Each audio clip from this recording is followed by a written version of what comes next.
Are you ready? Are you sure? For music trivia, 3 rounds in store. It's head to head, who's going to war? Are you ready to settle the score? I said, are you ready to settle the score? Hey, welcome into this very special episode of Settle the Score. I'm your host, Matt Knost, joined each and every week by the musical director, Mr. Andy Merryweather. How say you, friend? Hey, Matt. Known you a year. I'm good, thanks. How are you? Not bad. Not bad. So today's show is going to be, all right, full disclosure, we had a regular show booked. It ends up now, at this point, both guests booked jobs. Mm-hmm. So they wouldn't have been here today. At one point, it was one guest booked a job one day, and we rescheduled. And he's like, "I booked another job." It's like, good for you, dude. That is awesome. Yeah. Hopefully, you get 10 more jobs out of this one. And then the other guy texted me and was like, "I'm out as well." So I was like, you know what? It worked out for the best. That's a lesson.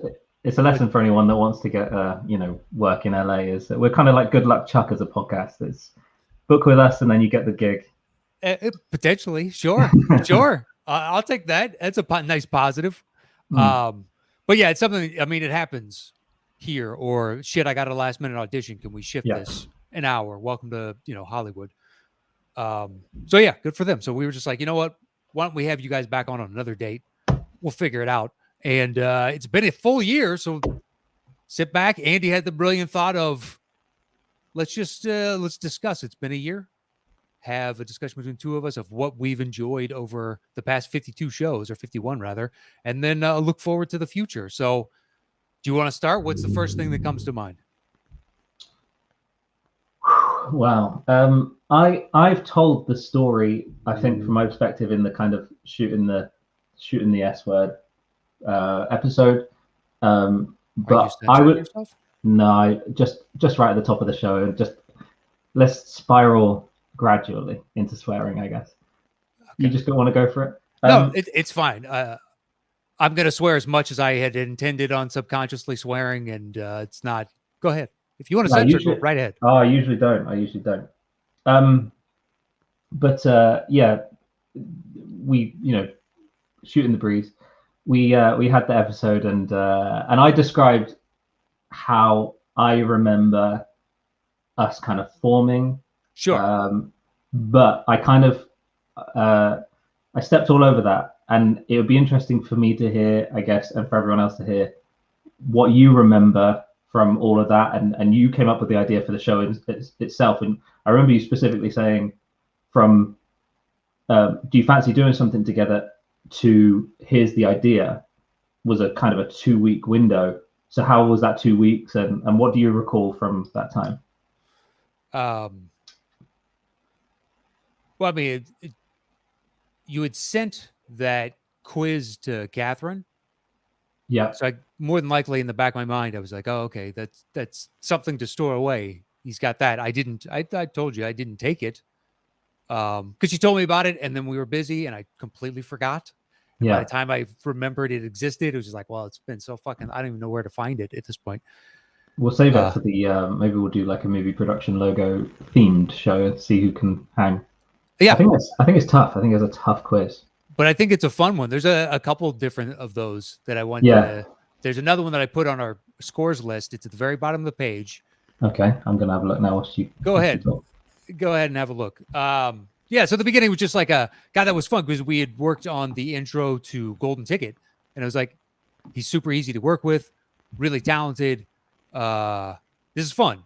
And so I try and, if I can help it, work with people like that where it sparks a different kind of creative outlet. It ignites a long since dormant flame type of thing. Yeah. So yeah, the 2 weeks, I kind of, when I reached out, I already had a rudimentary idea of something like this. And then after that 2 weeks, basically I just refined a couple aspects of it. And then we started Skyping. Yeah. To, hey, what about this? What about this type of, here's what I'm envisioning. And just the give and take, the back and forth. been a nice collaborative experience right from the jump. So For sure. I just saw what you're referring to. It's not like right at the bottom, but like 20 up, right? It's something like that. Yeah, and I actually know how to play that as well. That's one that But you know. if there are enough of those, I don't know if there are. You know what I mean? Mm-hmm. It's a very specific. It's a cool one. Really cool. But we're obviously not going to reveal it. Yeah. So. For me, everyone knows this by now, but I literally had or have, I guess, a T-shirt of your face in my wardrobe. Sure. And so, for me, the whole thing was kind of weird and like surreal. I remember you telling me who might be on the first episode. It didn't work out that way scheduling wise, but I remember you telling me, and I was making notes. I had a pen in my hand and I'm making notes about rules, what the rounds are going to be, how many songs per round. You were saying to me, you were asking me how plausible it would be to hold this many scores at any time in my head and all this kind of stuff. So I had these notes going as you were talking on Skype. And then you said, so I'm thinking of having this person as the first guest. And obviously, because I'm a fan of your world, I remember just throwing the pen up in the air. And I don't even know if you saw it because you didn't react to it. Yeah, I don't think so. No, so Anna looks over at me like she heard who you said as well. And obviously, the first episode was great. I mean, we had Mark Riley and Mark Andreyko in a very early stage of the show, and rules have changed since. But two guys that I'm a fan of, me and Riley ended up. That was the first time us properly meeting, I guess. Yeah, and it was it was really cool. So like people like that being talked about being on the show, working with you as well, and the pen just flew across the room. And then I'm kind of still engaging with you, still trying to be professional. And the whole time, like my hand off camera is getting Anna's attention. I need my pen back, Go get my pen. So I kind of just had this like moment where the pen just right across the room. And I guess, I managed to stay poker faced, but the hand let go. I mean, thankfully that video is long since gone. It was. Yeah, it wasn't recorded at all. Yeah, it was just between two individuals. So, but yeah, who really gives a shit? If we ever do have this, wives episode, that maybe one day, if we could convince them, I'm sure Anna will corroborate that story. She saw this pen go flying across my conservatory. But that's one of my earliest memories of us creating the show. I love that it's a fucking conservatory. That's the English term that is most common, I'm assuming, or it's relatively common. Yeah. It's do you have anything? No. I'm in the living room now. This is a extra living room, glass-built living room in the back of the house. Oh, okay. What do you guys call that? A bunch of different names. I think like a sunroom, maybe, or something. There's sunroom, a Florida porch. Okay, that would be weird if I called it that. Yeah, exactly. Sunroom would probably be the most. Okay. I think common, but Florida. That makes sense, and it is that kind of room. Yeah, lack of oxygen, blaring heat, but it's nice, when the weather's cool. So that's what I remember from my early days, and then the next step, I guess, after rules was obviously curating a list. We went deep into the hundreds like pretty quickly. Yeah. We both got started on that straight away and adding to it all the time. I just opened up this list and we're now, towards 400 just on scores. That doesn't even include pop the soundtracks. Mm-hmm. And then the next thing was the intro song, which was a really cool experience. I guess we found our rhythm from doing Golden Ticket, but it was a really cool experience. And I threw a song at you that was it sounded just like the Golden Ticket, but like Settle the Score version, I guess. It was kind of that sitcom opening kind of style. I kind of remember it was like settle the score, settle the score. If you know your Star Wars from your, that kind of thing. Mm-hmm. And it had that kind of, it had the joke in it about and if I play too well, and I just might, YouTube will claim copyright. That kind of thing. Okay, I don't remember that lyric at all. You don't remember that? Nope. And you, it was like a really like, what about this kind of email that I sent to you? Yeah. And you, I think you kind of liked it, but what you were thinking of was basically you wanted, and now I'm going to out myself as a plagiarist. Okay. You wanted, Anna and I were watching a film at the time, and a message popped up from you saying, hey, how about like Eye of the Tiger kind of thing? Yeah, just that driving pace. Bump, ba bump, ba bump, ba bump, ba bump. And so I paused the movie. We're like 10 minutes into the movie, and I was like, right, let me just, Matt's had inspiration. Let me just see. And I sat there and I learned Eye of the Tiger. And,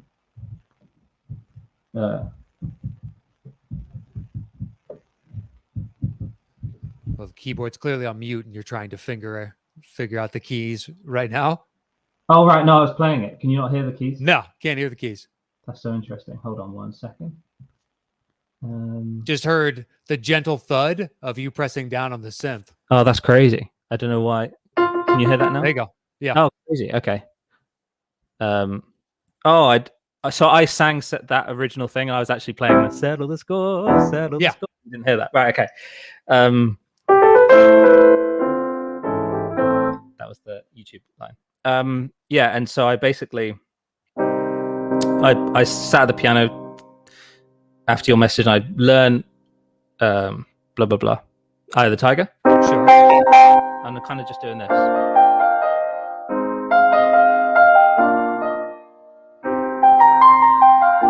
And I'm kind of playing around with that. And that hook, which is the opening line to Eye of the Tiger, that is the second part of the Settlers Course theme, which is so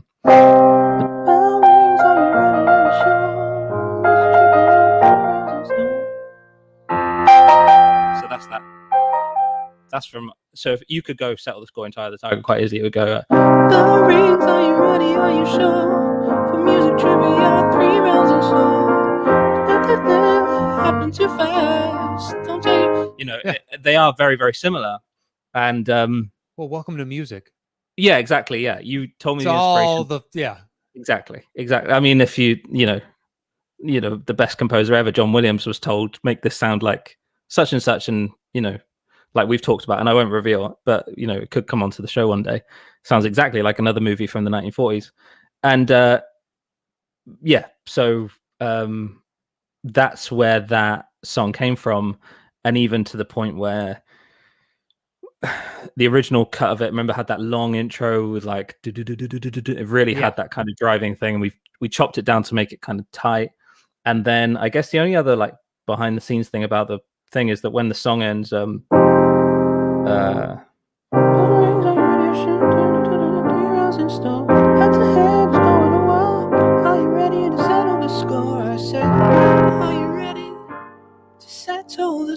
it's just this. Yeah. That was my Fringe, the movie, the theme song from Fringe TV show. Absolutely love that theme. I think J.J. Abrams wrote it. And so I stole that, and that went into that's how the show ends, the intro ends. Yeah. So it's all these kind of like things that I love. The good borrow, the great steal. So steal away. Welcome to art. Exactly. Yeah. I don't think anyone would ever pick up on that that's the Fringe thing, but maybe it kind of rings a bell. Anyone ever? I think that's they could put 2 and 2 together. But 99 point infinite 9 after that, yeah, I think you're in the clear. You're fine. But at the same time, every shit at this point, pop songs are just a straight formula, so they're all the same. Yeah, for sure. There's a great mash cut of like country pop from 6-7 years ago, and this guy edited together. It's 5 or 7 songs, somewhere in between there, but it's like it's just this rolling screenshot of the editing software that he used, and all these songs sound exactly the fucking same. Crazy, yeah. But you could do that with a lot of pop. That click track. All right, we can take that, and this one's in the key of C, and ba ba ba ba ba. They all have the same fucking rhythm. Yeah. So welcome to music. It's the when you can't tell is openly the reference and how it's all blended together, or even if you do understand the reference, they've clearly taken it and added to something else and creating a new piece of art. Yeah. So yeah, but you could do this with music all fucking day. Who is it today? An artist I don't really know, something Santiago and Paramore. She had to list Paramore as a songwriter on, I guess, her biggest song or something. Right. Yeah. Because she stole an aspect of it. I remember when I heard the Stones with Charlie Watts passing, that everybody, what is that? Ba ba ba ba, baby, everybody. That is Stone song, but I was like, isn't that Constant Craving? And then they ended up having to settle with Katie Lang because it was the same melody as Constant Craving. Interesting. Yeah, they just took it and made something new. Yeah. No, it is a bit like that for sure. And it's one of the things I remember growing up. One of those kind of puzzles that you do in your head was someone would say you can't hum Superman, Star Wars, and Indiana Jones in a row because you basically get locked onto one, and it's so similar that you can't break out. Okay, that's interesting. Yeah, I mean, it's entirely possible, and I've proven it to myself that it's possible. But really, it does take an extra bit of concentration. They're so similar, those initial moves. In fact, sometimes when I go to play Superman, I start with Star Wars, and then I have to that's the wrong one. Even though I know both those scores so well, there's just a similarity there that kind of clogs up my brain a little bit. It happens. Mm-hmm.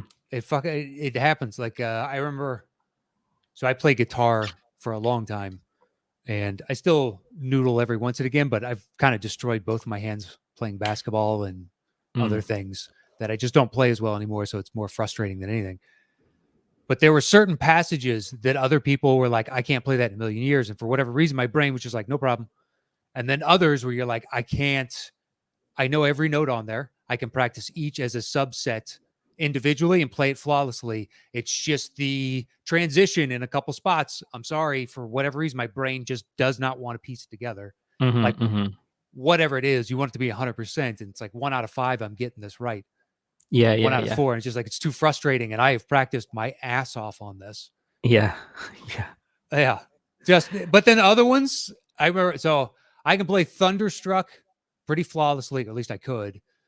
And the solo in Crossroads, the Ralph Macchio, where he's playing arpeggios at bum bum bum bum bum bum bum bum bum bum bum bum bum bum bum bum bum bum bum, and it just goes up and down the neck playing arpeggios. Okay. I don't know it. Okay. If you look it up, it's one specific passage. I could send it to you too. No problem. I picked that up, and I remember my guitar teacher was like, "Good for you." And then we worked on another solo like a couple weeks later, and it's just nothing. Just doesn't. I fucking worked this for a week, and I'm barely further. That shit happens. That's interesting. Do you think this might be a very strange question to ask, but do you think you have like an affinity towards arpeggios in general? Because I've noticed that I think you really like kind of some of the ones you're really excited for me to play score wise. They kind of have that move. It's like the Daft Punk from Tron 2 kind of. Yeah, I do love that soundtrack. You kind of like that kind of it's like a sine wave type sound. Sometimes one of my favorite what made me fall in love with Muse early on is what is it? It's either off of Origin of Symmetry or anyway. It has an undulating, it almost sounds like a sine and a cosine. Oh yeah. Canceling each other.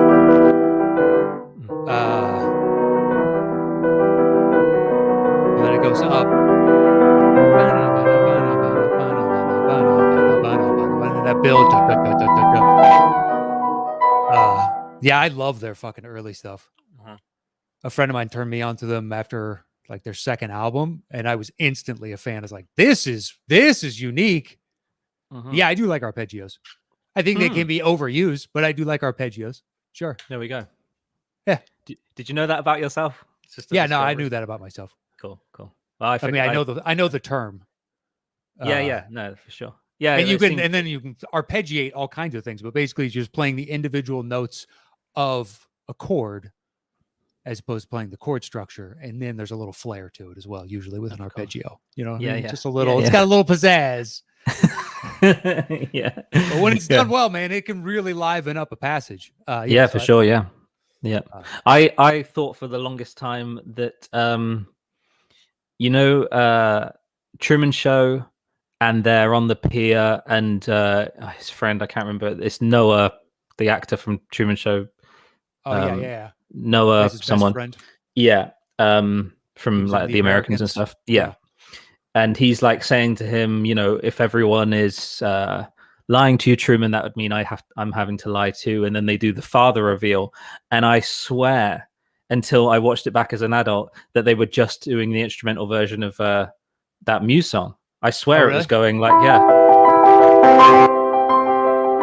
And it sounds so similar. Honestly, it's insane. And I was like, oh, they're using the music. And then you see what's his name up in the moon, the production lab, and Ed Harris, and he's saying like lift the music. He's kind of conducting the scene, and I was like, oh, this is Muse. This is that track that everyone got me to play in college and stuff. But it's not. It's just one of those. Yeah, like we say, everything sounds so similar. What's old is new again, and especially within music, you're never going to cover anything new at this point. No, I guess not. It's really difficult. Let's put it that way. It's really difficult. Yeah, and still remaining pleasant on the ear. True. Well, there's the experimental stuff. Yeah, the stuff that you get. I've listened to enough albums like, oh, this is they try and it's an upsell the whole time to get you to listen to it. Oh, this is when they were really like feeling themselves out, and they were on this drug fueled blah, and you listen to it and you're like, this is basically a tax write off is what it feels like, because you guys just wanted to go do drugs in New Mexico for a month. This is the resulting product of it. Yeah, good for you. I hope you got a tax benefit for that. It ain't much to listen to for these years. Yeah, for sure. So do you want to talk about the intro, since we talked about it, like from your end, or what was it like? It's a year-end recap of shows. Yeah, technically. So do you have any singular like favorite moments or something that stands out over the course of 51 shows? Or anything you want to start talking about? Doesn't have to be the number one on your list, but I mean, I guess I'm not great at remembering the shows, as we've discussed before. They're very like I've said it before, but and normally I end up apologizing, because you're on the call still. I normally end up apologizing a little bit to the guests afterward because I'm not really engaged. And people have told me that it doesn't seem like you're disengaged, but actually I'm not always present. And the most recent episode,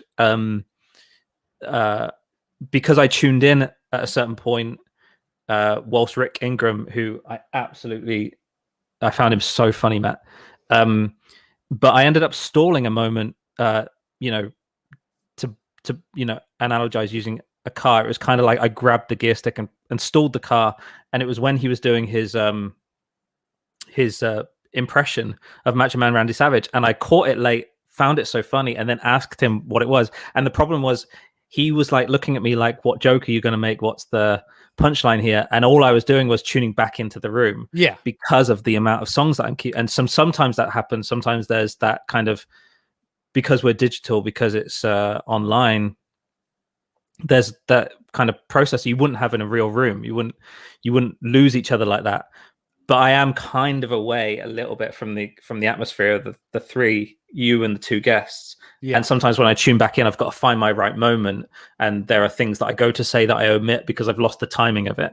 Yeah, no. And sometimes I stall the conversation because I tune back in at the wrong time. And that happened in the Rick Ingram episode. Go and watch it. It looks really awkward because I come back in and I go, oh, is that your Macho Man Randy Savage impression? He's there going, I can see he's looking at me going, yeah, that was what I was doing. Why are you asking me?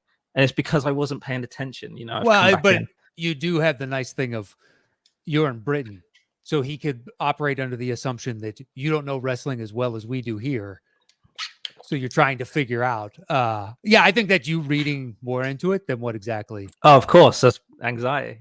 Yeah, I think you're fine. You're fine. Yeah, sure. No, I think Rick and I got It does. on perfectly fine. Yeah, I don't know that I could do what you do, having to focus on the arrangement plus the words, the lyrics, and still be engaged in the conversation. It's a lot to juggle mentally. Mhm. So when it's like a sequence, I know, at least I'm assuming, this is going to be the 3 songs back to back or whatever it is. These seem more complex to me. And you still stay engaged. You do find ways like, I love the first time you pulled your hands, you put them back into frame slowly. Yeah, Kind of like Talladega Nights, where I don't know what to do with my hands. And just yeah. Yeah. I died laughing because I was waiting Yeah. for them as they're deliberating. Right. That yeah, some you win and some you don't. And I often I enjoy making you laugh. It's the kind of the thing that I can have a good 15 songs, I can sing well or play a particular difficult theme or whatever. None of that really kind of impresses me because that's kind of what I do. But if I come away having made you laugh, like I remember when we hung out in Chicago, it's like those couple of moments that I actually made you laugh. They're the things that I take away. They're my favorite memories. And so when you say to me, have you got any favorite moments of the last year? It sounds so egotistical to go, yeah, remember that time that I creased you up laughing, Oh no, I love that. But I remember a great laugh. If somebody really makes me laugh, I fucking love it. Just because we were talking about it off air, I've watched so much comedy that I study it. I don't. Sure, yeah. People say stuff to me sometimes, and I'm just stonewalled and be like, dude, I've heard. I can pare it back 5 variations of what you just said. It's nothing against you. The human mind works. Twitter has been illuminating to that of how common some jokes just truly are. You don't even want to put them up because you're like, dude, I'm sure there's already 1,000. But anyway, I love, dude, when you pepper in. There have been a few times where I'm the only one that heard it, and I think that made it even better because now we're sharing a joke between us because they're so lost in the game of wanting to win. It's like, wow, we got to have some fucking fun here. Oh yeah, the people will recognize that when, especially ones that watch it on YouTube, and I really, I advocate for watching us on YouTube. There are times when you and I catch each other and we know we're the only ones in the room that have gotten that, and there you can see the other two are kind of their heads down, they're trying to figure out the score, and you and I have already moved on from kind of waiting for them. We're kind of having fun now. Well, our job is done at that point. Yeah, exactly. There is, I don't know about for you, but the tension leading up to it, I'm like, God, are these context clues good enough? Right. Are they certain shows? They all come off fine, but you're like, did we do our best on this one? Because certain weeks I just feel completely tapped. Like I'm offering nothing on the context clues. I'm like, I got nothing. I'm fucking spent. And other weeks it's like it comes easy. Yeah. So the apprehension, but yeah, as soon as we get through, it's like might as well have some fun. Our job is over for this. For sure. 2 minutes to 5 minutes or however long it lasts. For sure. And there is a definite linear improvement of my personality. And that's simply because every song that we play is one song that I don't have to remember anymore. It's that award show thing, where the room gets more and more pissed off because there are like, 4 extra losers. Yeah, for sure. So it's like that, where every round it's another 5 songs that I don't have to know about anymore. And so by round 3, I'm kind of enjoying myself a lot more than in round 1. And that's when I start doing stupid things, like, because sometimes the score, they really have to sit with the score and like hum it to themselves. And it's not like hearing the song, and for a pop song from a film, you just know it or you don't. But these scores, they're kind of, can I hear it one more time? And most of the time in between that, I'm just having fun, the hand thing. And last week I did a stupid fucking puppet dog thing with my hands, like, because I was whistling, right? I was like doing a whistle theme, and I did that. And it's kind of, that's when it's all the adrenaline leaving my body. It's kind of the first 2 rounds was so intense for me, and now in the 3rd round I'm just going to enjoy it. It's a little bit like that. I 3rd round getting to that, because then you know where you actually stand. I would prefer it if every show they're neck and neck by the end, but obviously that doesn't happen. Because I like the build where we've had the games too that have had to go to extra songs where you're forced to like, hey man, we didn't prepare for this contingency. Whatever you want to do, go crazy. Even then, I think the last time it happened, I played along. I didn't get the first one. I can't remember what it was. It was a Costner, I believe. And then I got the second one. Right. But completely lost the train of thought. I've got a leaf blower going right outside next door, and I left the windows open because it's hot here today. I don't know if you can hear it, so I was distracted. I think I can hear something. It sounds, but not too distracting or loud. But it's a kind of like a high pitch kind of like that. Like well, that could be my AC. Oh, I don't know. It sounds like mechanical. But anyway, it's not too bad. But who knows? You might sound like you're in slow motion again. Yeah, drunk again. Yeah. Yeah. Thanks for telling me. Hey, I didn't. Well, I guess did I admit that I could hear it? Yeah, you said afterwards. You're like, you know what? I could hear it, but it just sounded normal. It's like you. Yeah, I thought you were just having one of just a bit steadier. Just I fell off the wagon after was it 13 years and change. Yeah. I'm not going to be the guy to, but there are things with timing. I said to you, I reckon someone will have to tell me. I think in the first 10 episodes, I say, hey, does our intro start fast? Like, does it go like the bell rings? Are you ready? Are you sure? Like that? Does it kind of speed up at the start? People have now said they can hear that too. Like it speeds in. Like there's something to do with you pressing go in the intro. Okay. It kind of speeds in and then it finds the rhythm. I don't mind it. I'm kind of used to it now. It's how I hear it in my head, in fact. But so you probably watch. You always hear the intro when you go to read the comments. The intro starts, doesn't it? I get those emailed to me. Oh yeah, I can read them in my email. Yeah, it's your YouTube channel, of course. It is my YouTube channel, but there's so many different places to interact that just try and maximize, as best I can. Yeah, for sure. I have to actually go onto the episode to read the comments, which obviously I don't mind doing.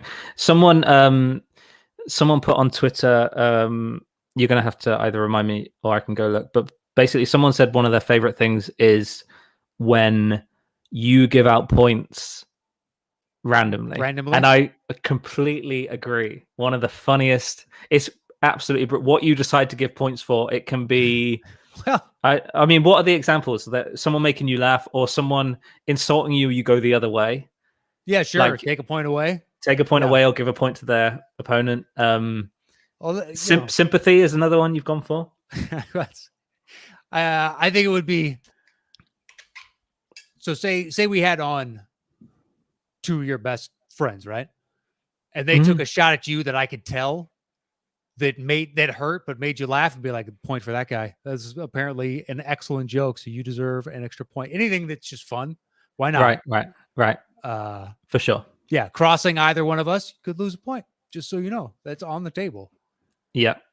Yeah. Just to award. Why not? Makes it more fun. And then I enjoy it when people latch onto it and be like, hold on, he got a point last time for that same thing. I don't get a point this time for, you know what? You're making a good point. So +1 for you. Yep. No, exactly. The really, really fun moments. The other one that came up on Twitter since we're on it.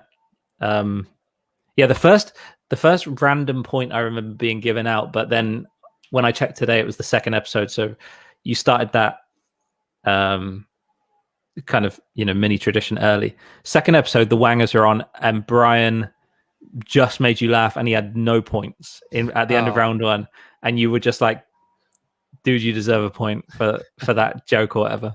And he got a point, and he must have got a second round 10, like on the first 5 seconds, because he ended up with 11. That's one of the lowest scores I remember, but that that extra point that could make the difference in terms of lowest score ever.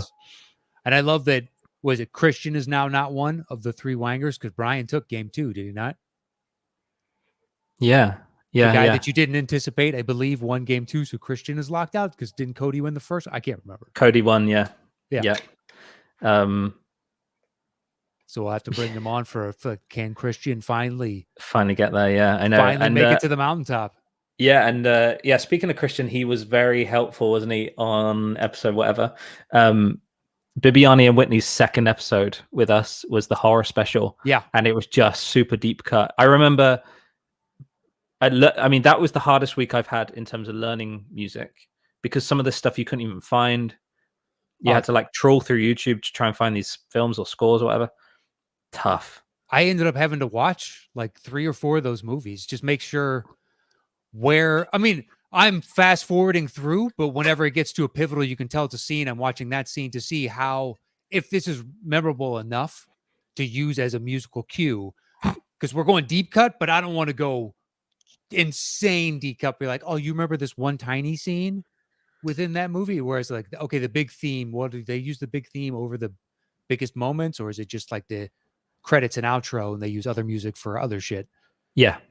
Yeah. So I watched is it Dylan McDermott movie, the Italian one, where it ends up there in a snow globe type of thing. It was like St. Elsewhere for horror. Oh, gee. I watched that. I watched, I think it was Suspiria. I Uh-huh. watched, I can't remember the two. I could look them up. I could tell you because they made our list. Or one of Suspiria, I couldn't believe they didn't get. I remember I learned it. It was quite fiddly, like, you know, dexterous wise. It was tough, and I took a while to learn it, like to get it licked, and then we put it in, played it, and Bibiani, I remember says, "Oh yeah, I forgot it starts like that." I always just think of the second bit, and I was thinking, "Oh, you know, I don't like getting things wrong for people." Maybe I'm wrong about that. Maybe it was like Back to the Future that ruffle the main theme. But either way, it was like that kind of thing. And I couldn't believe he didn't get it. And then I've since watched Suspiria through, the 1970s one. And it is just throughout that movie that the exact theme that I learned is pretty constant. It's like, you know, for 90 minutes, it plays pretty consistently. I think that was just a miss from Bibiani. I think maybe he was thinking we'd got him to the place where he's going deep cut, and then we threw in a movie that, although is a deep cut, is much more mainstream than what we've been going with. Yeah. It's you know, at least you'd heard of it as a kind of movie fan.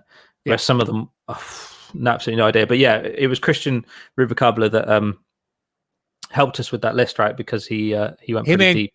Him and Cody. But Cody threw in stuff that just wasn't deep enough. I didn't tell him. It's not like, hey, dude, yeah, your sure. help sucks. Like, no. I think I did as well. I think if you looked at my original list for the horror episode, it was kind of Saw and Alien, and it definitely wasn't deep enough. Yeah.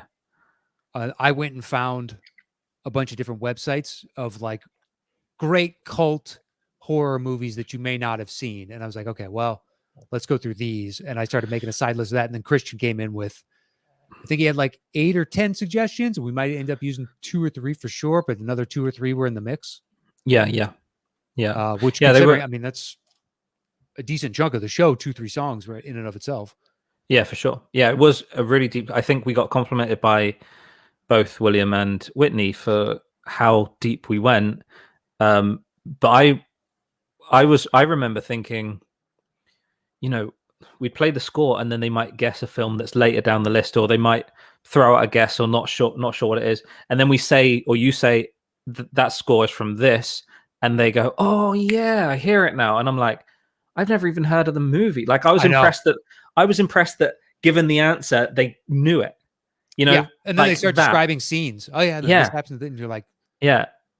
And the filmography of it's just insane. And that I remember we threw in You're Next, which is like a kind of like a horror Home Alone, and I love that movie.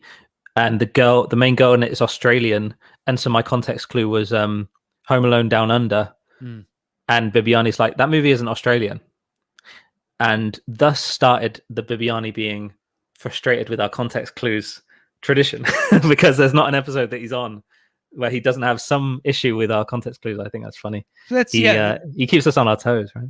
Yeah, just like Sam Levine is good at guessing what we're hinting at, Oh, but he's keyed in on the context clues. I don't understand the people that don't pay attention to him at all. But however you play the game is how you play the game. Yeah, I think there's a reason we put him in. Harloff said, we played a song. It was from Donnie Brasco, and he was like, that's been in, so many movies. And like, that's why you listen to the context clue. And he's like, I don't listen to the context clue. It's like, well, you're fucking up then, man, because that's half of the game.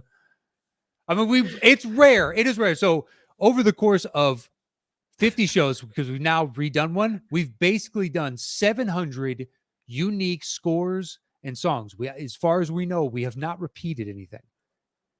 So how many times have we used one that's been in multiple movies? It's pretty fucking rare. He doesn't know that.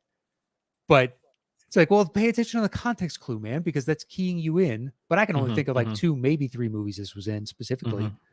But if you listen to the context clue, it doesn't describe those other 2, 3 movies that I'm thinking of. But yeah, we try and limit stuff like that. For sure. We've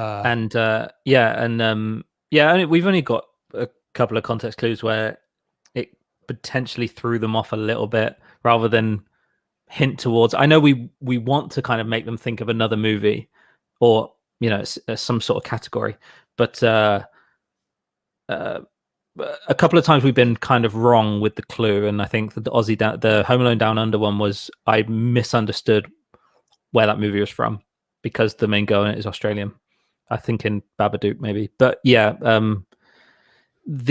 wanted to get onto, because you mentioned watching 3 horror movies in order to prepare for that episode. I don't know, and I probably don't even understand myself how much effort you put in. I think the sort of is tilted towards you in terms of effort into the show now, because really I've got my week down to a really kind of finite science now. It's I know how much time I need on the piano, and sometimes I look at the thing and I go, there's 3 songs in there that will need an extra hour, but most of them I can do once. I'm ready to go. You have to spend a lot longer. I don't think people understand how hard it must be for you to pull together a show. Well, that's why in terms of that list. Yeah, for sure. So take us through, even if it's a chore, take us through, like, you have X, V, Y. Where do you start? Because this is part of the show that I'm not involved in at all. It varies every time. So towards the end, say shows like by 38-ish, 36-ish, start looking at it and be like, our list is running out. And we're also, you can really see a lot of our taste, our individual taste. So we need to branch out beyond that. So I started just looking up various different ways. Start with lists of directors and then go to their filmography and then start going down through those and be like, what haven't we used? And then going from there and going to listen to and try and watch along on scenes. Is it big enough? Like, I think I said it a couple weeks ago, but dude, good luck finding a song from Wolf of Wall Street that is good enough, that it played long enough to where you associate it. I can think of potentially one. There's like 50 songs in that movie, but they're all for 5 seconds. But I went and watched, through that. I'm just I go through sometimes actors lists or genre lists and just start trying to weed through, oh yeah, what about this? And just like you do when you're watching a movie, you go, oh, that's got a good score. And you start to write it down over on the side. But yeah, then just sometimes I'll just go through soundtracks, grab movies and go through and be like, okay, can I visualize any scenes within this? But yeah, towards the end, man, those last few weeks, fucking Christ. It took 4 to 5 hours. It's unbelievable. And I want to say, you can't just, like, for anybody thinking, well, there are websites with soundtrack. You can't just grab the 12 tracks from a soundtrack and dump them onto our list and then pick one of them. It doesn't work. It has to be, so you're part of your putting the show together. Not only are you curating a list based on who we have on the show, you're not picking a random 15. It is by design. Yeah, I'm trying to do my best. Exactly. And you are at some point when you're trying to find the right songs, you might think, oh, I bet both of these people have seen this movie. You can't just pick from the soundtrack. You've got to go look at the scene. You've got to make sure that the soundtrack might have the song on the radio in the cafe, and it doesn't add to Doesn't it. count. Doesn't. It's not part of the movie. Yeah, No. and it's just unfair if we're throwing in songs like that. Yeah, there's a couple movies like that where it's just like there's 2 songs in this technically that are not original score or whatnot. So if you're trying to get a pop song out of this, and I remember one specifically, it's playing on the radio, and I went and listened to it. It's on the radio and is muffled in the background by 2 people talking over it. And I was like, oh, this is a great movie. Everybody knows this movie. Yeah. But that song doesn't help, and the other song doesn't help. I was holding out hope for that. I didn't remember it, and there's a reason I didn't remember it. But yeah, you try and tailor to the individuals that are coming on as best you can. You're guessing in a lot of regards. But there have been other times where, you know the guest better than I do. Like we may know each other socially, but their movie taste better. Sure. So you'd be like, I actually, between the 2 of them, I know they both know this movie for sure. So why don't we, like, I think it was Highlander with PJ and Max. Yeah, they kind of argue about whether it's good and film Ben or not. and Yeah, Guy right. with Warrior. You knew that one. And that was both a good of their moment for favorite them. movie. Yeah, that was a great movie. Yeah. It was that was one of my favorite moments. That would should have been something I thought of. That Warrior moment was you could tell when I think Guy got it. Yes. That it actually doesn't matter who wins this match on points. It was whoever got that. It felt like that, Yeah. It was like whoever got that had the pride for longer. But I wouldn't have known that in a million years. Right. And I try my best. I don't think I've ever really shot you down when you're like, hey, what about this? Be like, okay, sure. Yeah. I guess, Jurassic World went in specifically for Cody Hall as a Jurassic Park fan. I remember that one. It was, because it's gettable, but it was kind of at that time, Wanger's episode 2, we're finding our feet. And I just pitched, I know Cody's a fan of Jurassic Park. The Jurassic World theme is a variant, it's a variation of the original Park theme. Yeah. So if he asks for 3 notes, it's going to sound like Jurassic Park and he's going to get it wrong. And I think that's funny. So let's try that. Yeah. And he got it right and it was excellent. Like he knew straight away that it was Jurassic World, which is cool. But I think he had a few notes to play with. The other one I absolutely adore in terms of throwing curveballs is the Jaws theme showing up for Airplane was easily one of my favorite moments of the show. Okay. It's so cool. I mean, just what a great idea. Definitely your idea to put in the Jaws theme and not be it Jaws. It was I know it was all about the context clue. Harloff, if you're listening, that you would have gone for Jaws. By the way, Harloff, you may not pay attention to the context clue and you're still really good at the game. So if you paid attention to the context clue, I believe you could dominate if you really wanted to. He's definitely one of our better players. He's damn good at the game. It's just when he was like, I don't listen to that. And you're like, I don't. It was flabbergasting. Sure. But yeah, there are fun. I do thoroughly enjoy when I think of a rap song that is good and memorable enough. Yeah. Like About a Boy, Shake That Ass.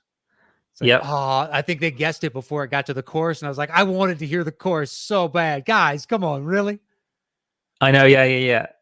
You do love that. You tend to write in the list of songs. You'll kind of let me know that you're really excited, Sometimes, be like, or yeah. I make a request. Hey, do you mind putting this one in this specific round? Because I think it's really good. And I want to hear as much of it as I possibly can. Because right. Yeah. A, I'm a big fan of the song, so I can't wait to hear you play it. Or B, it's just more fun.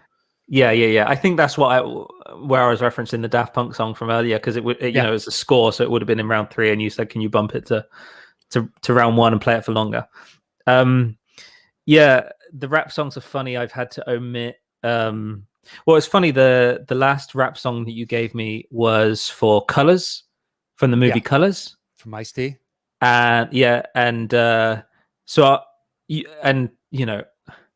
This happens.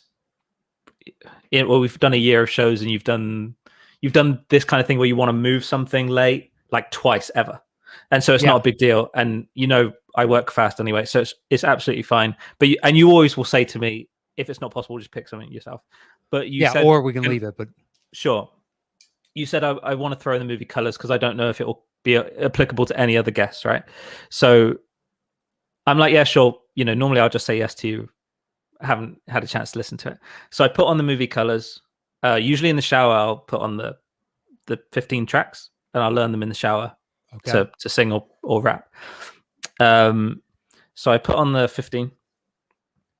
I add the movie colors in there, the song colors from the movie colors, and it's just going colors. And I'm like, I'm going to have to rap this whole thing because there's no chorus that I can do because I can't say the name of the movie. Yeah. So I can't use that rhythm, colors. And so I'm like, okay, sometimes I can get away with it a little bit. Sometimes I can get away with it a little bit and kind of lean into the choruses, but that one I couldn't. I've had to omit, for taste, I've had to omit certain words. I've had to omit the N word a few times, of course. The rap songs are fun. They give me a chance to something different. It's a bit different. I'm not horrible at it. I can usually replicate a little bit. The accent ones are the ones that Anna and I kind of deliberate on. Do I do this in my own voice or do I put an accent on it? I remember the first time I did it. It was in that episode 2 with Wangers. I had to do, not had to, but like Coco was in it. And it was the Corazon. And I wanted to give it its value. And so I wanted to add that kind of inflection, that Latino. And afterwards, you'll see it. I didn't plan to, but I instinctively apologized for if any offense was caused. I kind of, episode 2, I don't know where I'm at online at the moment. Yeah. And I kind of did this Latino version of La Coco. It sounded pretty legitimate. And then I was like, oh, sorry, I'm not sure if this is some sort of appropriation or whatever. And that kind of thing is interesting. And then I've got to decide. But then when the Boom Shakalaka thing, you've got to do it. There's no point in me doing it in a British accent, Exactly. Yeah. So that kind of thing I deliberate on and I decide, normally decide whilst I'm working on it whether it'll be appropriate to do an impression or not. But most of the time, the idea is to get it to sound as close to as possible. So it's never done with any intention other than try and make this sound legit. Yeah, exactly. And I think that fully comes across. I don't know. Yeah, exactly. If you're being sincere, I don't think anyone genuinely cares. Yeah, for sure. So long as you're not making, a parodying or whatever the case is, like people can tell. And even if one person starts yelling about it, the infinite sea of everyone else is like, shut up. It's not what it is. Just shut up. Like you are one. It would be such a distinct minority that I wouldn't have said something had it come off as racist. I mean, like, dude, genuinely it's never ever come up. So hopefully that's all good. Yeah. I think people see that we're good, kind people and we have good intentions. Nothing like that has ever come up. So that's cool. I think it's also evidence in the guests, the different age ranges and genders and whatever else that have come on. It's like everybody's had a good time, enjoyed themselves. No one's ever walked away. And it's a wide spectrum of individuals that cover the base of everybody that we've had on. And the nice, I think, a testament to what we're talking about too is there's a whole bunch of people that you and I hadn't met in person and they still got that vibe from the show. So I think you're fine. Yeah, for sure. Yeah, exactly. Another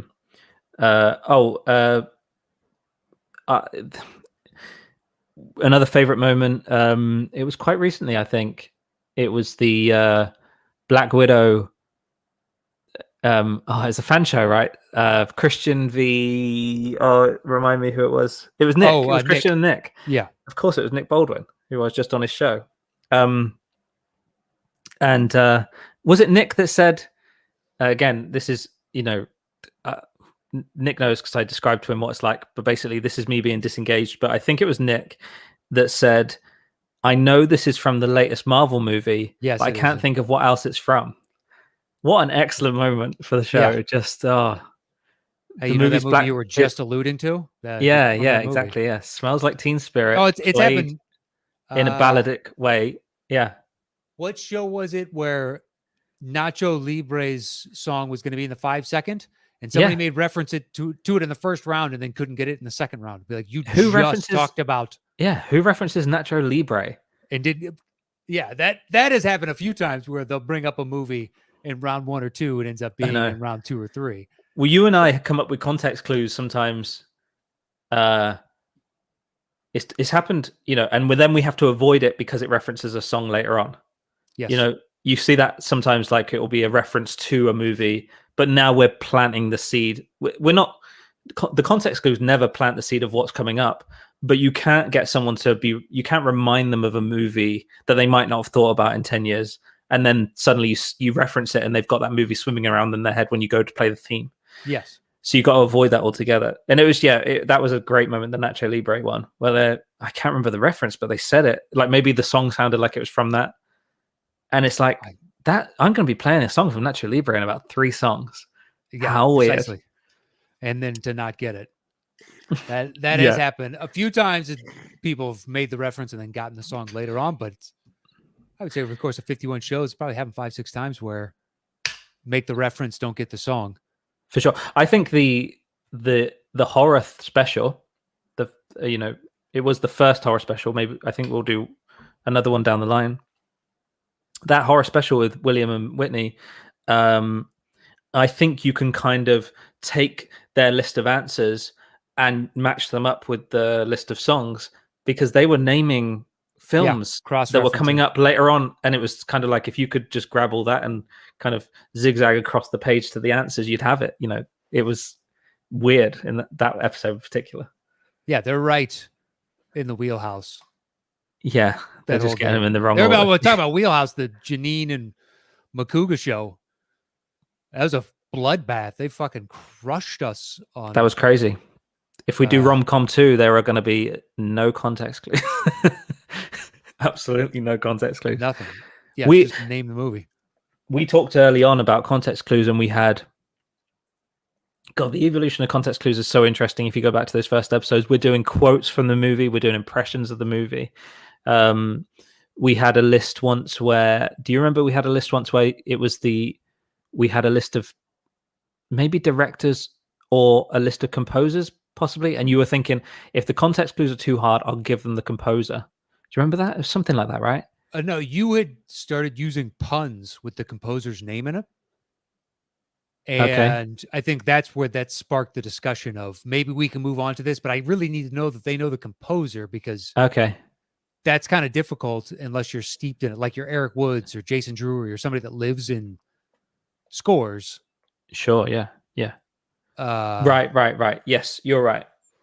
I remember once we had a list of like backup factual things, I think, or we talked about it anyway, and like we found a way to use context clues, but it's a million miles away from how it started, for sure. It evolved just like the game did. I mean, that first episode, we're giving away the movies. Yeah. So to go back and now have a much better, more nuanced. Yeah, I've gotten texts from friends after they've gotten off the show a couple times. I mean, just saying, I like the context clues, the coupling of that with the music. Like, it's a lot of fun. Like, glad you enjoyed it. Love to have you back. Cool. That's cool. It's good to know. But, I mean, it has evolved over the course of the past year, quite a bit. For sure. But I mean, the show's evolved in its format ever so slightly as well, adding lifelines in the third round. And I don't know, there's always more tweaks to potentially come, awarding points to whoever gets either the question right or wrong in the third round. I think that was your suggestion. I think it was a YouTube comment. Oh, that's right. I ran by you. Yeah. So kudos to whoever came up with that really early on. Like maybe if the person gets it wrong, then the points makes more punish more fun. Points. Yeah, really cool. I've lost my train of thought there. But yeah, context clues, the evolution of them is really interesting. I don't go back and watch those early episodes because I definitely had personality issues, stage fright, usual. And it's not like I'm a stranger to performing or anything like that. It was just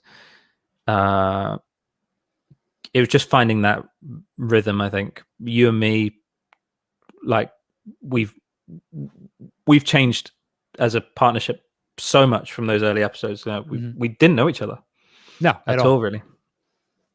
I guess you had an idea that I might be fun to work with, but really you can't have known what I'd be like when you got me on air. It could have. I mean, yeah. hopefully, Well, I mean, do if that all right, was the but case, then it would have crashed and burned, and we would have just it's fine. It would have flamed out, and you move on. Thankfully, it did not. But there is a difference between this and live performing. Live performing, at least you have a sense of the room. Here, you have no idea how people are going to interpret. Sometimes you're blown away. I told you about one recently where a comment that I made and upset someone I know. And I was like, really? Okay. Trying to figure out, but you learn from it. Yeah. You learn from it. And you're like, you know what? I apologize that happened. Yeah. And move on. But you don't have a sense of how people are going to interpret exactly what you're saying, as opposed to in a live room. You can feel it when they're with you, when they're against you. You can get away with stuff in a live show that you could never do here, because you've built up so much goodwill in this communal, you're getting drunk and we're all having a good time and type of environment. Because I've said some heinous things before and had people cheer. But if you just say that, you're like, well, if there's no build up and you weren't here, you didn't feel the energy of the room. Trust me, I was heralded as a king walking out of the room. But if I just say that point blank on a show like this, it's not going to go over well at all. At all. Yeah. So I can understand being slightly tentative. Because you're appealing to everyone as opposed to those willing to venture out to see you specifically. So, the ease of access also leads to ease of negative opinion and whatever else.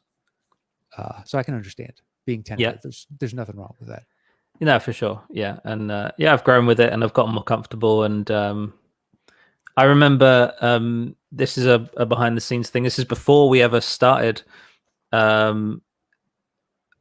don't know if I should reveal this, but basically you asked me if I was comfortable with kind of, jabs and, comedy jabs and like, I won't be cruel, but like, you're going to be okay with certain, basically like banter or whatever.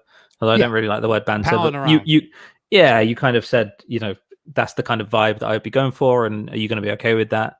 And that was an interesting consideration that I don't think anybody would ever have predicted, not because of you, but, I think it's a great foresight for you to think, I have no idea who this guy is, really.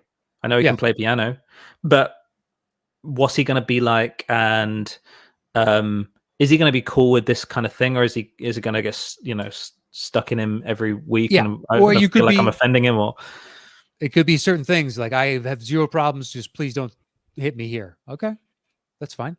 Okay, yeah. It's better to lay ground rules, in my opinion, because we're hopefully this is just fun, and I have zero problem if like, hey, I'm sensitive about this. Be like, okay, well, why in the world would I make you feel bad?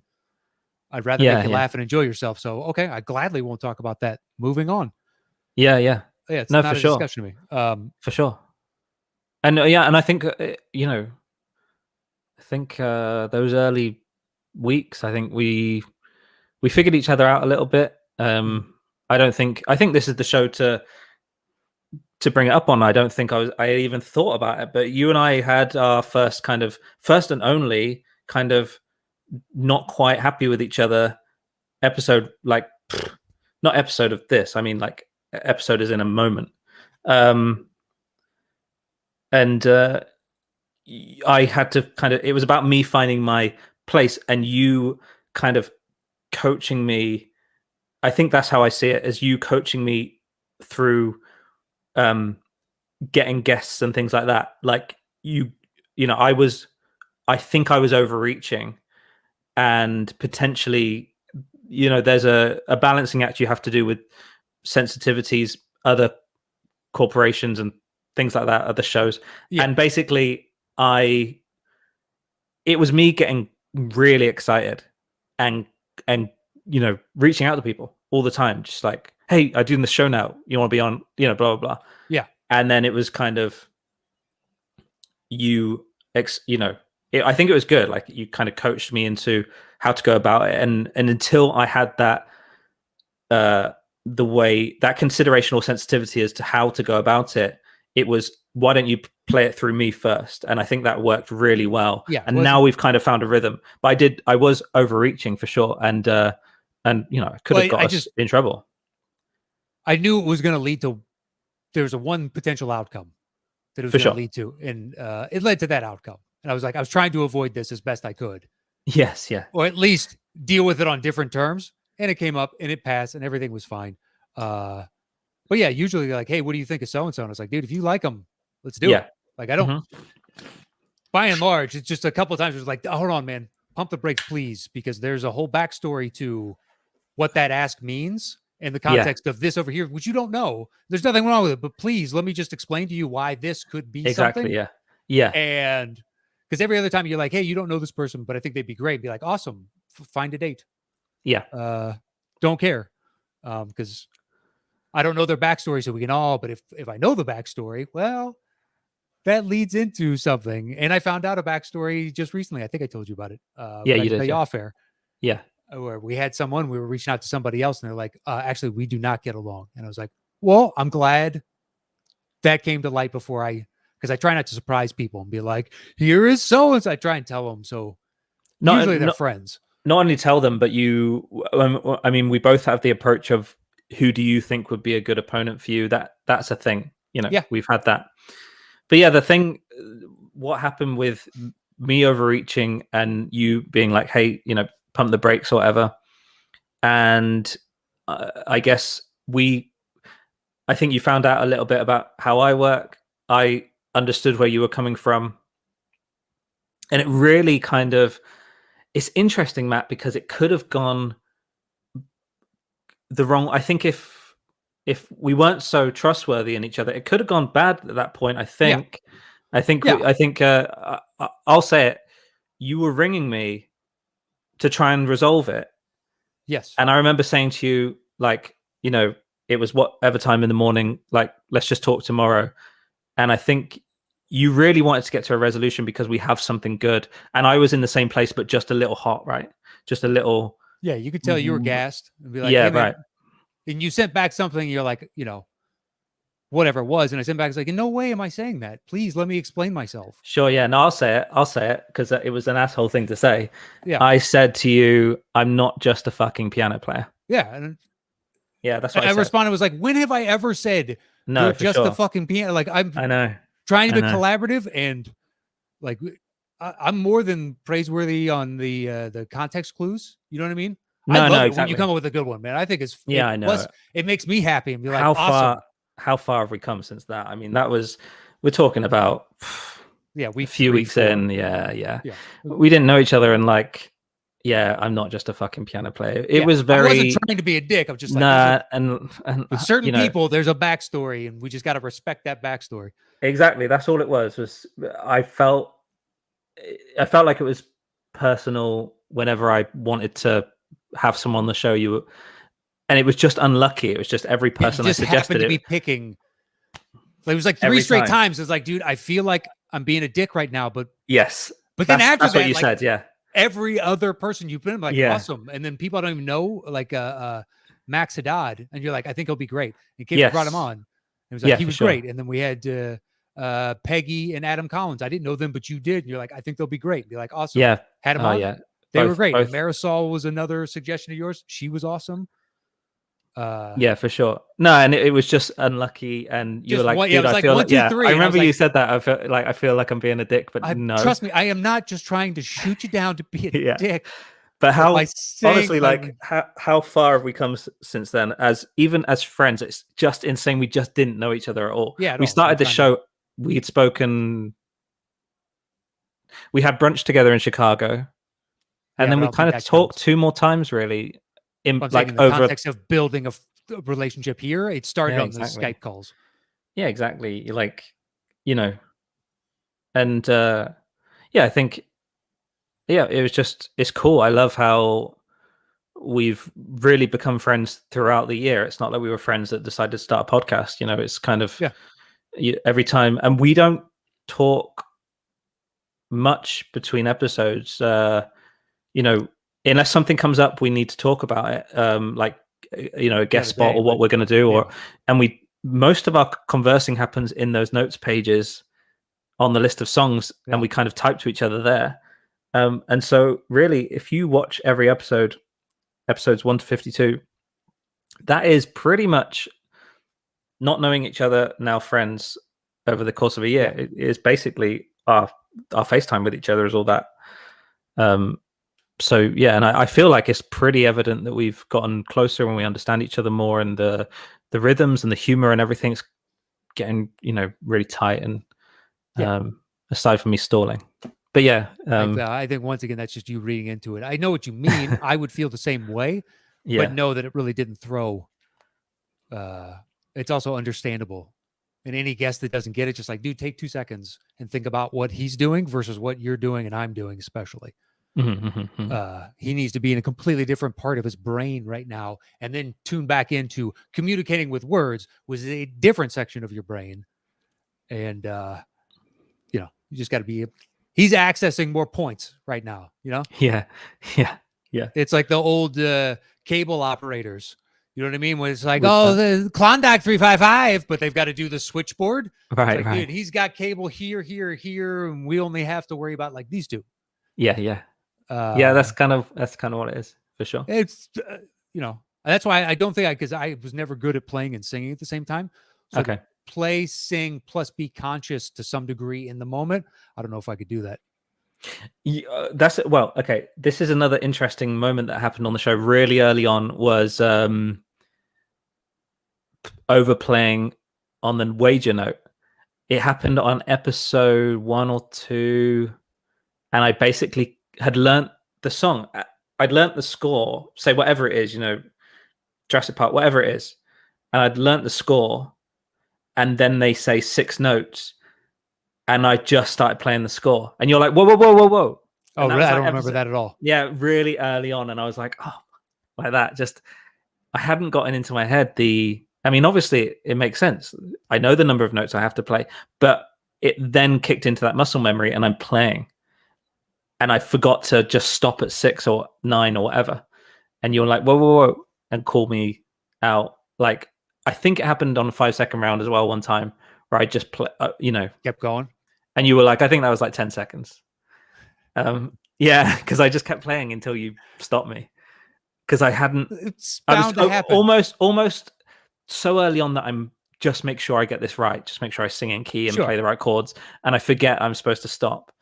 But now I have the songs in order before I start practicing them, so I know I only practice the 5 seconds now. I don't. There's just like 2 5-second. That's why the last minute switch of colors, it was like, it's in the 5-second round. I'm pretty sure they're going to be able to get it within 2 lines. Right, and they did. And you got into whatever. I'm a psychopath walking. It's like, Freddie, there's colors. Like, I knew both of them have seen it because I've watched them quoted back to each other. Yeah. For a decade or longer. Just like, I know you both know this fucking movie. So let me ask you. I don't even know if you've thought about it. We haven't talked about it. What does the second year of Settle the Score look like to you? Obviously, we've now reset. So we are going to be using the same. Well, we're going to be using songs that we've used before because there are only so many. But we are peppering in new ones all the time, and we're always adding to the list. Anything we watch that comes out of the cinema now, like, all goes in. Even when I'm sat at the theater now, I'm kind of making like lists in my head, like these are going in. But do you see the rules changing again in the same way? Have you thought about anything like that? Is that not a conversation for now? But like, what kind of thing? Like when you picture another year of this, what are you kind of thinking? Game mechanic stuff. We're always open to suggestions. So if somebody wants to send something, we're more than happy to hear it. If it's a good idea, we'll adopt it. I've got ideas, a couple tweaks but nothing to the actual mechanics of the game as of right now. But if you or anyone else says, hey, what about this? And it's a good idea, I think we're both all for it. Yeah. But yeah, I'm looking forward to the reset because now we have that pool of 700 and we will continue to add to it. Like the show that we had originally set up for this week, I think it's 7 of the songs are new. It was either 6 or 7, but I believe it was 7. Yeah. So it's almost half the show. We're still actively trying, and we will continue to actively try. Yeah. And you've added a bunch to the list, as have I. Yeah. And context clues won't be repeated unless they're for a different film. We won't. Yeah. We won't on purpose use the same context clue for the same film. We kind of are building up an idea of what we've used. I can see us moving towards the point of. Well, the thing is, I was going to say that moving towards a point where we don't deliberate on the context clue live, but actually, you kind of need to feel it out. You do need to adjust on. You need to call audibles, right? Because you don't know how, if they're dealing with, like Sam Levine is on the show. You can't be thinking, oh, these are the context clues we're going to use for him, because by the end, you understand that he's figured them out, and now we need to go more obtuse. Yeah, you can't prognosticate like before the show starts going. I have favorites in there, just like you do. Like, I think these are some good ones. Yeah. But sometimes you get to that later round and be like, what I thought was previously good, I am now hesitant on. So that's why I'm like, what do you like in this? I do. Yeah. I would like to cut that out.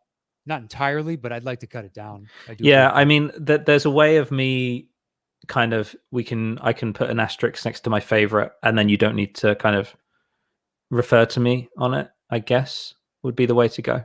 But yeah, if I make a list, because I reckon on average we both do say 4 context clues. Yeah, roughly. So we have about 8 per movie. I can pick my favorite for that, and then that that's my favorite. And when you're selecting from the list, and do you notice the delay when you ask me something?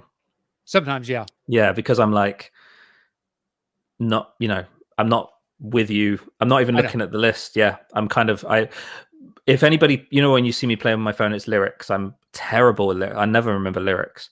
So I get lyrics up on my phone. So I have web pages. And on notes, you see, on scores, I kind of put the first few notes, right? You see that? Mm-hmm.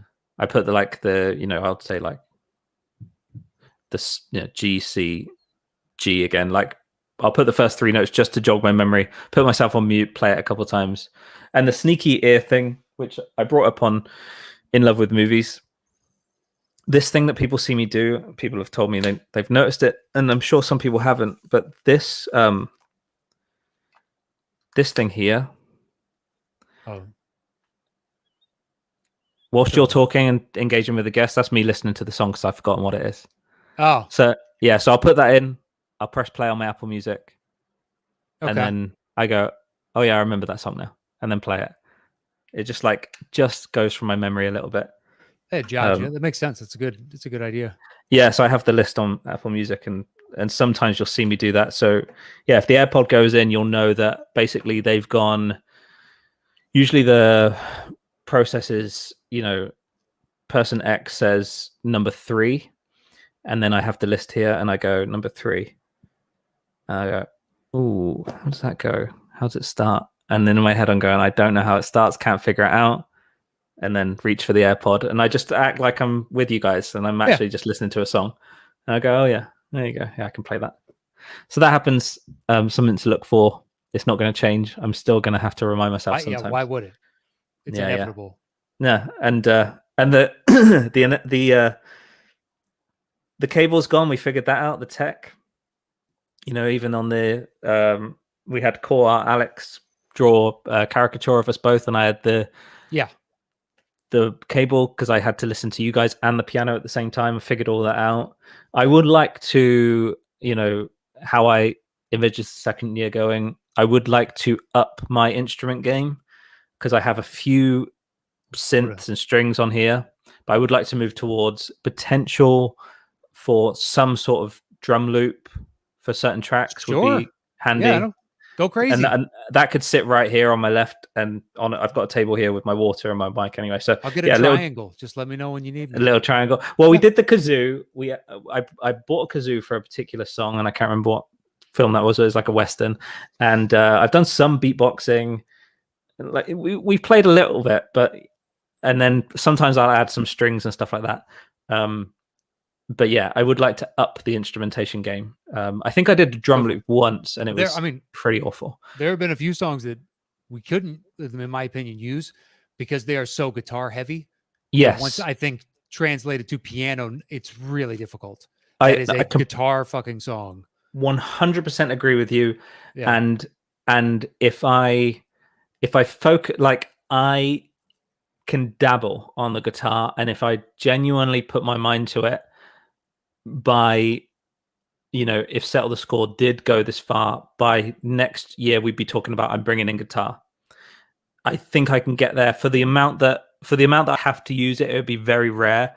I genuinely think I could get there with the knowledge I have of how to play guitar at the moment. I could work on it, and I'd basically just learn each song as I go. I wouldn't learn to play guitar fluently. It would just learn for this particular song, and I think I could get there. Certain chord structures would be like, look, this is a 1-4-5. Yeah. Here are the 3 chords. Especially if it's rock music. Yeah. Yeah, exactly. You can, the beauty of it is if you turn up distortion, you can cheat too. Yeah. And you don't have to make full chord structures. You can get by with just parts of one. Yeah. Just bar chords. Like, I really, really could get away with it. And, can't do much about my voice. The running gag that, I don't sound like a rock singer, and sometimes sometimes your voice is just too nice, too pure. There's nothing wrong with that. It's a beautiful, tonally amazing voice. It's just there's a million different voices out there. You know what I mean? Yeah, for sure. Yeah. So for sure. Sometimes it's just like it's a different type than what you are. It's nothing against your ability. No. Adele can't sing fucking Pearl Jam. That's Eddie Vedder. Yeah, that's also a rock-ish voice. For sure. Yeah. I've got the Bono. Yeah, I think I could too. Have you got any films in mind? Obviously, no. There's a bunch of trash films that you could associate with their songs, but yeah, nothing that's really good. In the Name of the Father, like you want to do that one? Yeah, In the Name of the Father. Yeah, could do Apple's keynote speech. Right. Okay. Sure. Throw that in. Yeah. Yeah, I could do a Bono for sure. But he's British, right? Yeah.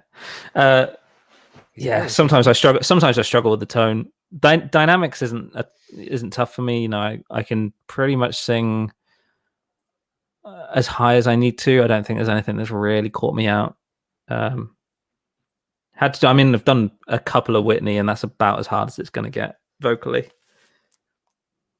But nobody in their right mind would hold it against you if you couldn't do Whitney. Mm-hmm. You know? Mm-hmm. It's Whitney, just like Adele. I think there are generational talents vocally. Yeah. And I'm sorry, but it's impossible to replicate that. I remember when Catherine found out that I was a big Adele fan. Right. Just be like, you can't deny how amazing that voice is. It's like when we were having this discussion, like, do you know that 2 nights ago I sat and watched like 90 minutes of Whitney Houston videos?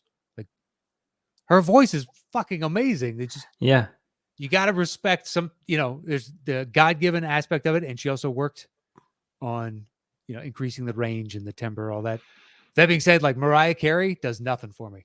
I genuinely can't stand it. There's nothing to it to me. It's flat. Yeah,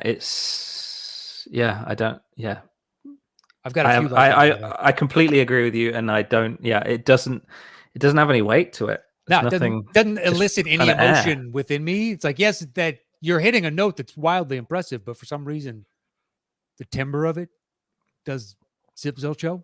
It's relevance. It's not. It's an irrelevant note to hit. It doesn't do it. It's just. I don't know. I think you see it on talent shows like the X Factor and stuff like that, where people just do runs to be impressive, but you're not adding anything to the song. There's no I think vocally the term would be acting. You're not really acting the notes out, Well, Was it? Did you ever see 20 Feet from Stardom? No. About the backup singers. It won the Oscar for best documentary. I think that's a bit much, to be perfectly Oh, honest. really? Okay. But there's my favorite section of it, and I've gone back to rewatch it since. The woman that sang on Gimme Shelter, that rape and murder, it's just a shot away. It's just a shot away.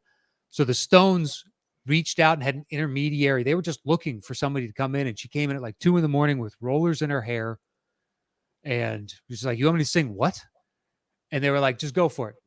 Put as much into it as you want." And the one that makes the track ultimately is the one that her voice cracks, and you can just feel the intensity. And then she did her 5-6 takes and then left. And you're like, the amount of passion that I hear in Gimme Shelter destroys anything I've ever heard from Mariah Carey. But Mariah Carey is probably the more accomplished vocal singer. But that little tiny line in Gimme Shelter moves me infinitely more than anything I've ever heard of yours. That's me. No, I think you're in good company. Yeah. I obviously you're the same as me. We have these kind of go-to YouTube videos that we'll just have on, months will go by and then it has to be watched again. And one of mine is the Whitney national anthem. Oh, it's great. Oh, just unbelievable. It's unbelievable. It's a national anthem. I've heard that thing. And you want to talk about, we were talking about, stealing music earlier. Well, Francis Scott Key did not write that fucking tune. He stole it from the Brits and just put new lyrics on it. It's the exact same. I can't remember what song it is, but it's from Britain. Okay. It's flat out, note for note. Everything is the exact same. And he just changed the lyrics to it. But her rendition is the hands down best I've ever seen. And it's like, if you guys aren't doing it this way, you're doing it wrong. I completely agree. And what is kind of although it's glorious, I just find it a difficult pill to swallow that's the absolute best quality I know, it's terrible. video. It's just how annoying that how has this kind NBC of talent or whoever it is now put out an HD version of this 4K or whatever. Yes, with the cleaned up audio. It looks like it's off somebody recorded on a VHS tape at home and then uploaded it to YouTube 25 years later. It's terrible. Yeah, absolutely. Yeah. And it's just one of those. It's rough, man. That's it sucks. Is there anything else like that? I mean, I feel like there is. When I was a kid, I used to watch a lot of NSYNC, and some of the clips you'd see of them, because I used to just try and absorb anything I could. Okay.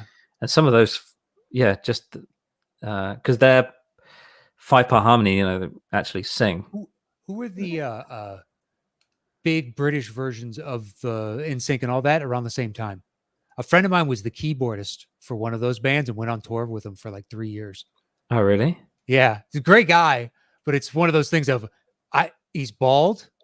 He's 10 years older than me, which would have put him in his 30s, mid 30s when they were touring around. So they're all a bunch of, 18 to 21-year-olds dancing for 14-year-olds. And here's this 35-year-old getting paid handsomely, but he was the touring keyboardist for one of the British pop bands. No way. Equivalent to NSYNC and was huge in Britain at that time. Gee. Yeah, it's like one of those of, I've never even heard of it, but the fact that you guys were selling out how many ever. And by you guys, I mean the hired guns plus the guys that actually sold those tickets. But got paid well. Yeah, for sure. Yeah, it's good. I've been a session pianist. Yeah, it's definitely fun. The only thing I find, I don't know if you and I have ever spoken about this, but people have asked if I was ever a full-time musician. I've done it. I've kind of dabbled. And the only thing about being a full-time musician, or no, not full-time musician, but whatever your equilibrium is, whatever the thing is that when you come home after a good day or a tough day, it balances you. You find equilibrium with it. So it could be cooking, it could be a film, whatever. It could be your wife, whatever it is. For me, sitting down at the piano. So if I'm really hyper, really, really excited, I have big dynamic emotions. Mm-hmm. Sitting down at the piano will calm me down, bring me back. If I'm down, it picks me up. So it's that, find the middle. When you're doing that as a profession, not just music, but whatever it is, if you're doing it in the day and you have a good day or a bad day, especially a bad day, you don't come home and find the equilibrium in that thing anymore. So that creates a hole, and that hole is then filled with potentially addictions. I didn't ever let myself go too far into that kind of thing, but I recognized that it was a danger. It was a risk that I was not willing to take. Sure. And so that's why, people have heard me on the podcast say before, when you say to me, Andy, do you want to plug anything, promote anything? I'm like, well, I'm an accountant, so I'm not going to say, unless you need an Excel sheet done, Yeah. That's because that is the proper thing for me to do. That if I have a good or bad day doing that, I get the piano to play in the evening. Sure. And so that's why, even if I was good enough, and it's debatable, I don't want to touch being a musician more than I am. It's just not a thing that I'm attracted to at all. I just haven't got the kind of personality for it. Yeah, it takes a type. For sure. Well, anything else about the previous year's shows? We're at an hour and a half, so we should probably wrap this up at this point. Yeah. No, I mean, the fan shows have all been excellent. I've loved them all, and I'm kind of always surprised at how good the quality is of the fan shows in terms of, people that want to be on the show really know their stuff, and we always get good games out of them. So that, thank you to all 8 of you, I think. Is that right? That have been on. Yeah, that is correct. And big shout out to, we've got so many people that are kind of hybrid of being fans of the show, but also contestants, but also within the industry themselves anyway. And I have to shout out Eric Woods, who's just been since he found out about the show. I think for someone who, given the right dream at night, could have woken up with the same idea that you had for this show. I think he's so gracious, and he's just so nice about promoting it.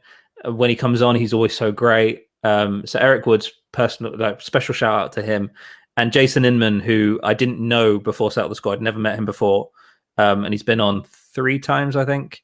And he sounds about right. Yeah, so he listens to every episode, and he's a great contestant and someone that I now consider my friend as well. He's just, him and Ashley are just the best. Yeah.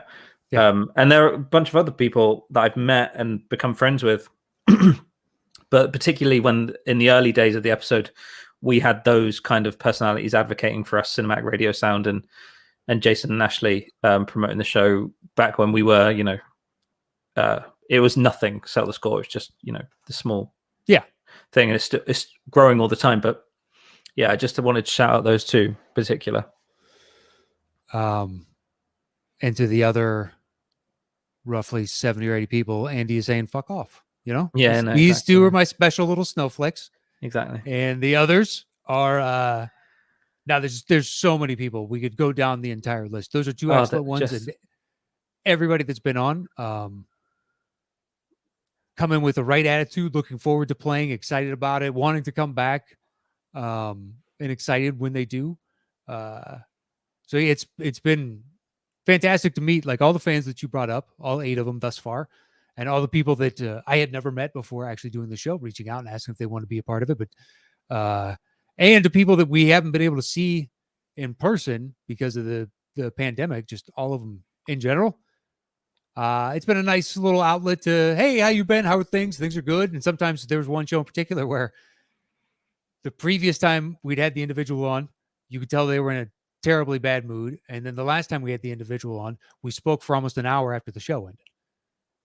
I know. And that's my own. Yeah. It's good to see that individual had made that much positive progress and they're in a much better place today. I don't want to say who that was because it's not my business to. Yeah. And I obviously know who you're talking about. And that is my only interaction with them were those 2 shows. Of course, I've never spoken to them outside of this. So, I wouldn't judge anyone anyway, but clearly, what just wasn't in a good place, like a lot of the world wasn't during that time, and came away from the second time, arguably, felt so close in terms of, as close as I can feel to someone on the other side of the world, online. And I told Anna about it, and it was genuinely a brilliant after show. And I also wanted to say, when we do press stop on the recording, the bits that people don't see, everyone is just so nice. No one, I don't know if anyone would have the thought that anybody would flip, like, camera goes off and they change, turn into a dick. Everyone's so cool. Everyone's so nice. You really do, maybe it's the atmosphere we create on here. We don't necessarily ask you to be anything other than yourself, but everyone's just super, super cool. As soon as we end the show, they're great, whether they have to rush off or they want to hang or talk movies, or we do debriefs on the show and why didn't they get that, and that song sounded so much like that, and they'll get me to play something else that sounded like it. All of it is just so great. Everyone, we have awesome guests. I don't think we've missed so far. No, we've gotten they've all been fantastic, and hopefully we'll have them all on again at some point.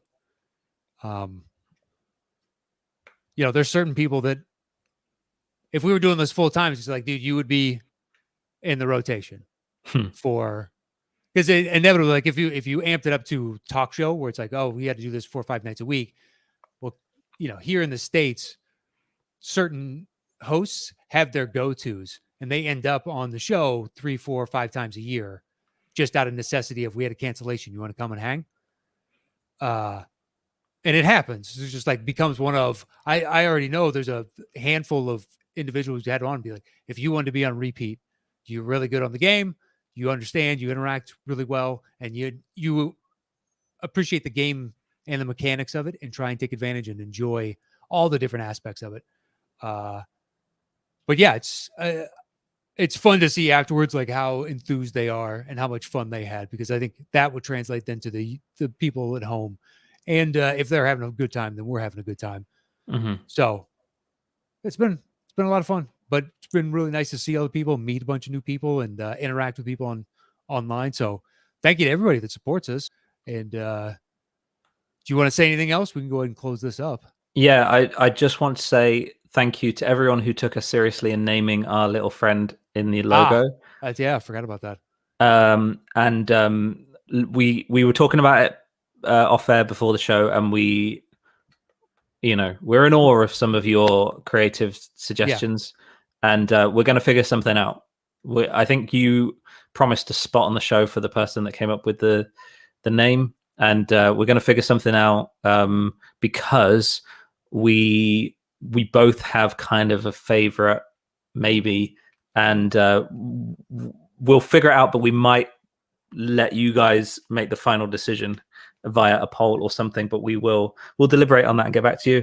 But yeah, thank you so much for everyone's suggestions so far. We absolutely love them. It's brilliant. If you have any others, nothing is set in stone, for sure. And if you want to try and sneak one in under the wire, we'll do it on YouTube over youtube.com/Matt Knost, or on Twitter.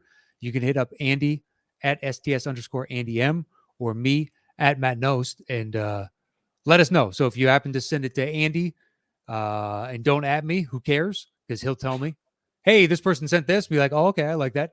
And vice versa. If you send it to me and he's not added, I will happily text him. But yeah, we would love to see any and all. But we have a couple, like Andy said, 2, 3, and a hybridized 4, where maybe we take a suggestion and Frankenstein it into something. Yeah, little slight switch, but in honor of what you suggested. Who knows? Yeah, but that person will still get credit for that if it goes that way. 100%. But if you want to get them in, we're close to. We have a few choices that we genuinely like a lot. But please, if you've already sent in one and you got another idea, send that. The more the merrier. We'd love to hear it. But I think that's it, man. Any final words?